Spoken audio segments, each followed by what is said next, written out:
Hi guys, I'm going to show you how to delete a swap file in Ubuntu, but I have a swap file in Samba.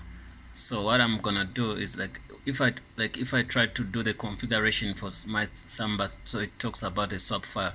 So what you do, let me close let me go cd. Okay.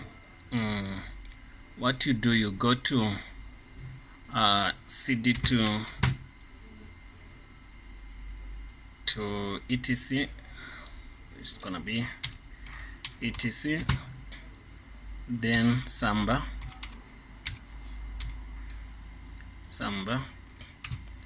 then enter, then you ls -a, which is gonna give you everything.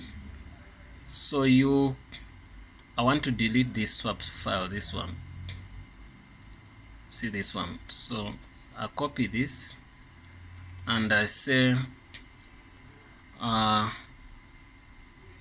rm, which means remove, then I paste this, then I say enter.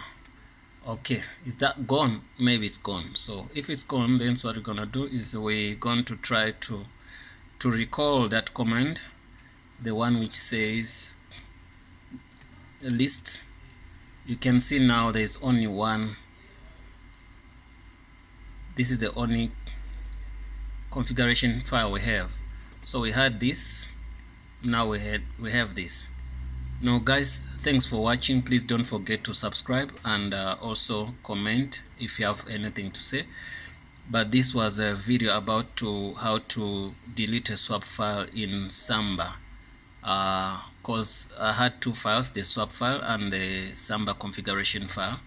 Thanks for watching. Don't forget to subscribe. Bye.